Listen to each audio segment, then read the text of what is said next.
আমি ভাই সিম্পল মানুষ, সাধারণ মানুষ। আমি এত সাজগোজও পারি না, এত মেকআপও পারি না। যতটুক যা পারি একদম সাদাসিধেভাবেই সবসময় সাজি। কখনো অত গর্জিয়াসভাবে সাজার কখনো ইচ্ছাও হয় না। তো সিম্পল থাকতেই আমি বেশি ভালোবাসি। বিসমিল্লাহির রহমানির রহিম। হ্যালো এভরিওয়ান, আসসালামু আলাইকুম। সবাই কেমন আছেন? আশা করি আল্লাহর রহমতে সবাই ভালো আছেন। তো আপনাদের ঈদ কেমন কাটছে বলেন তো? নিশ্চয়ই অনেক ঘোরাফেরা করছেন। আমার তো বাসায় বসে থাকতে থাকতে এতদিন বোরিং সময় পার করছিলাম। তো হঠাৎ সাদিক বলল চলো একটু কোথাও থেকে ঘুরে আসি, যেহেতু আইজা আছে, আইজাকে নিয়ে একটু ঘুরলেও হয়তো একটু আনন্দ পাবে, ছোট বাচ্চা যেহেতু ওর মনটাও ভালো হবে। তো যেই ভাবা সেই কাজ, বলার সাথে সাথে তো আমি একদম একটা সিম্পল লুকে রেডি হয়ে গেলাম, কারণ আমি সবসময় সিম্পল থাকতেই ভালোবাসি। তো আমি এই যে রেডি হয়ে আইজাকে নিয়ে আইজাকেও রেডি করে দিলাম। তারপর হচ্ছে সাদিক, আইজা আইজা তো ঘুম থেকে উঠছিল, এর জন্য ওর চেহারাটা একটু এরকম লাগতেছিল, কারণ ও ঘুমিয়েছিল, এটা ওর ঘুমের টাইম। ওকে ঘুম থেকে তুলে দেন রেডি করলাম, রেডি করে এখন আমরা নিয়ে যাব ওকে বাইরে। তো সেজন্য সে একটু বিরক্ত।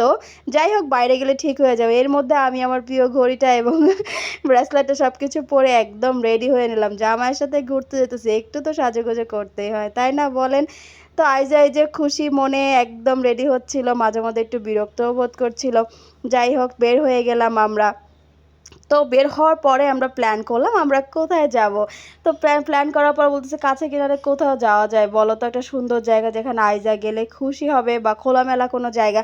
তো আমি বললাম যে টিএসসি ইজ বেটার হয়, কারণ টিএসসিতে সুন্দর খোলামেলা জায়গা আছে, গাছগাছালি আছে, আর রাস্তাটা দেখেন কি ফাঁকা। আমার যে কি আনন্দ লাগতেছিল, অনেক ভালো লাগতেছিল। রাস্তাটা এত ফাঁকা ছিল যে মনে হয় আমরা 10 মিনিটের মধ্যেই যেন পৌঁছে গেলাম, এক টানে কোনো জ্যাম নাই, কোনো কিছু না। আহা ঢাকা, কি যে শান্তির ঢাকা! এই সময়টা ঘুরে ফিরে আসলে অনেক শান্তি পাওয়া যায়, তাই না? এই যে আমরা চলে আসলাম, আর টিএসসির সামনে আসলেই তো ফুল দেখলেই আমি দাঁড়িয়ে যাই। আমার কাছে দেখতে কেন যেন অনেক ভালো লাগে। নানা ধরনের ফুল, আসলে ফুল দেখলে চোখেরও শান্তি। এত সুন্দর সুন্দর ফুল আর এত সুন্দর সুন্দর মালা দেখে মনটা একদম ভরে যাচ্ছিল। তো আইজাকে নিয়ে সাদেক একটু সামনে এগিয়ে গেল। তো আমি দাঁড়িয়ে পিছন থেকে সব কিছু ভিডিও করছিলাম এবং দেখতেছিলাম মানুষ কত আনন্দ করে ঈদ উদযাপন করছে, ঘুরতেছে ফিরতেছে। সবার উৎসব দেখে আমারও অনেক ভালো লাগতেছিল। এই যে আবারও আমি ফুল দেখে দাঁড়িয়ে গেলাম। আর ওই দেখেন চরকি, ছোটোবেলায় চরকিতে উঠছেন না আপনারা?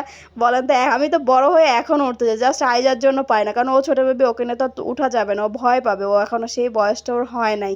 তো আমরা এই যে আইজাকে নিয়ে, আইজা দেখেন ঘরে ছিল একটু বোরিং ফিল করছিল, আর বাইরে এসে সে কি খুশি, সে একা একাই হাঁটতেছে, পুরো রাস্তা সে হাঁটছে, এনজয় করছে এবং চারপাশে সব কিছু দেখছিল। তো ওর আনন্দ দেখে আমি মা হিসাবে আসলে আমিও অনেক আনন্দিত, আমারও অনেক ভালো লাগতেছিল। আর সাদিকের